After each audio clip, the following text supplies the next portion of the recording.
Hey, what's up? Welcome to this video. I'm gonna show you how to fix Omid TV black screen problem easy and quick.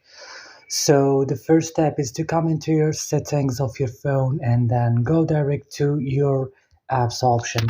Here you will find all the application that you have on your phone. As you see now, it's loading. And right now when it will show you all the application that you have on your mobile phone, you have to search for Omi TV. So we are waiting, and right now I will search for Omi TV. So open it like this and come then to your storage. Click clear cache and then back. Click here, force stop and click OK. Now to restart your phone and your problem will be solved. That's all. Don't forget to like and subscribe and bye.